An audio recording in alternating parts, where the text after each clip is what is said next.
Hey YouTube, this is Garrett from Garrett's Tech Lab, back with another video. Let's cue that intro.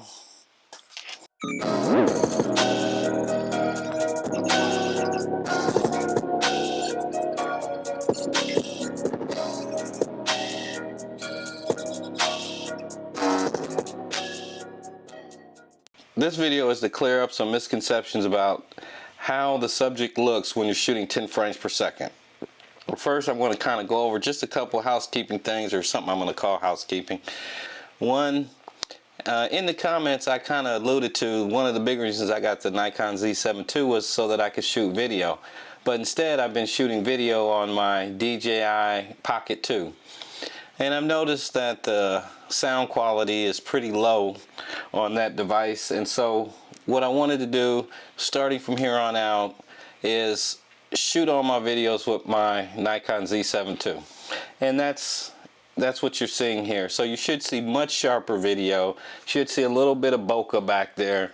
So hopefully the quality of this video will be much better than when I was shooting from the DJI Pocket. Second, I wanted to say thanks to all you guys. I finally broke through 100 subscribers. I'm really stoked about that. I owe that all to you guys, and I'm crazy appreciative of that. So I just wanted to say thanks. Especially because I thought I'd be way more comfortable behind the camera, and obviously I'm not. So it's taken me a lot longer to get more comfortable behind the camera than I anticipated. So again, thank you very much. So let's get on to what we're here to talk about. Now, I have my camera set up to preview on monitor only.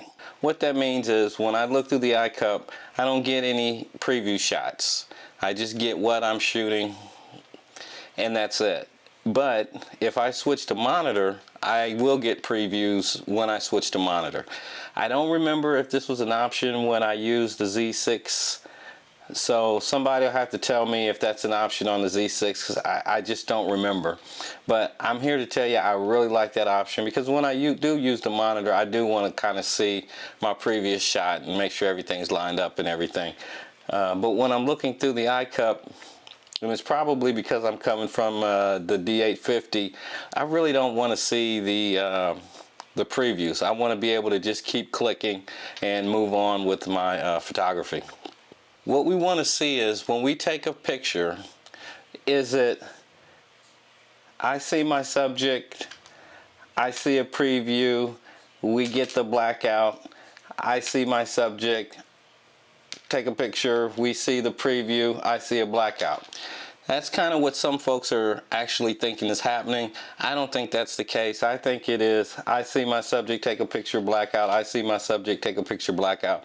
But the blackout's much quicker or much shorter when we're on 10 frames a second, and it seems to get longer as you take less frames per second. Now, let's talk about how I've set this test up. I've actually got my camera set up in front of my laptop, and I put the laptop on a football show so we could see some action or see some people moving, and I've taken the pictures there. I've set the camera up with the iPhone behind it and recording as best as we can, recording from the iCup, and that way we can actually see what you're gonna see. Then it dawned on me, I have the Raven Eye, and I forgot all about the darn thing, and I can actually record the entire screen, if you will, or I can record right from the HDMI output right to this device to my iPad and actually shoot the video. So I did that as well. So I'm going to show you video from the Ronin to the iPad, and the nice thing about that is you can see all my settings, you see the entire screen, and it's not me trying to line up the iCup. But just so that you can see exactly what's going on with the camera, I've also got the iCup video as well. That's enough talking. Let's get in the lab and let's see what this looks like. So first, let's start with image review. Typically I have mine set to monitor on, but I'm actually recording from the monitor. I've got the monitor up so I can see that as well. So we're going to go straight to off. And we're going to go back, and here's the actual screen.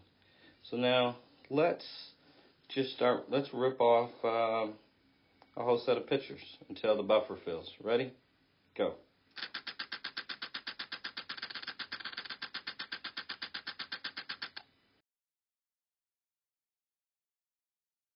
This time we're going to go image review on,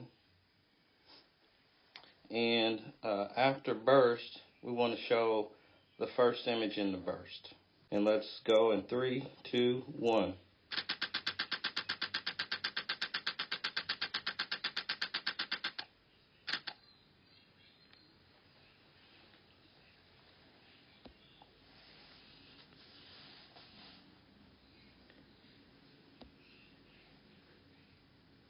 And you can see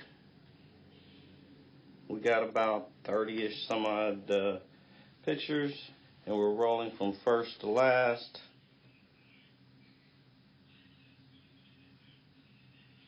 So I'll let that continue on, and you can see, you can also tell by the photo number and the timestamp there how many pictures per second we're ripping off.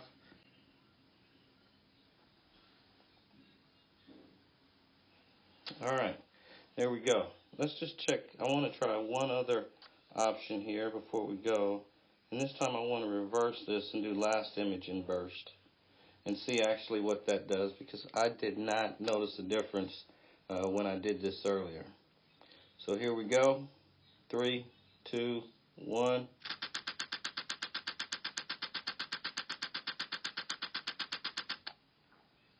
Alright, there we go.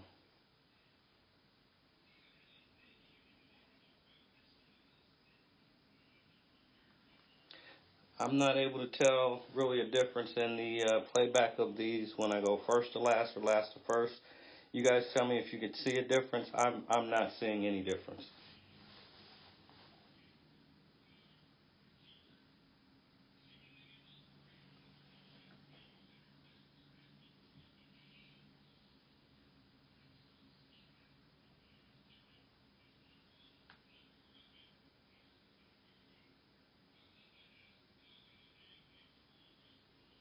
Also, as you can see, when we rip these bursts off, we are not having any stops between the pictures. It's actually doing previews at the very end. Alright guys, what we're getting ready to do is 10 frames per second, no preview, so that I can show you that there is no last picture shown. This is an old football game that we're getting ready to shoot, and it has plenty of action, so you should be able to see how well this works.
Alright, so in conclusion, I was right and I was wrong. I was right in the fact that you're going to take a picture, experience a quick blackout, take a picture, experience a quick blackout, take a picture, and you can see and track your subject while they move, run, jump, whatever your fast action subject is doing. You'll be able to track that perfectly fine at 10 frames per second. What I was wrong about was the preview mode, probably because I don't use it very often, but the camera actually, lets you keep shooting just as if you had the preview turned off, so you don't see any of your preview shots until you release the shutter button. Once you release the shutter button, you see all your previews at that time. I was kind of amazed that it was able to cache or play back every single preview that was taken. So in that and in and of itself was pretty amazing. At least I thought it was. I didn't think you'd be able to buffer all those and be able to show those back. So again, high action shots, you can track your subject perfectly fine. And again, for me, this blackout time is just a trade-off that you get with the camera. I mean, you can get incredible video, as you can see. You get incredible crispy photos, as you can see, or I've shown you as well. And I think that's a nice trade-off for, as well as you get the EVF, right? So that's a nice trade-off that I'm willing to make, and a sacrifice I'm willing to accept, moving from the DA50 to this particular camera. I think we've put the 10 frames per second issue to bed. I think we can all agree how it works and how well it works, right? So what's next? Next is the autofocus modes. What I want to do is go over how they work, how many frames per second we'll get, how the tracking is. So make sure you subscribe so that you can follow along in this series. I'll probably do 2 focus modes per video because I get a little too wordy. And as always, like, subscribe, click that notification bell so you'll know when new content is released. I really appreciate you guys. This is Garrett from Garrett's Tech Lab. Peace.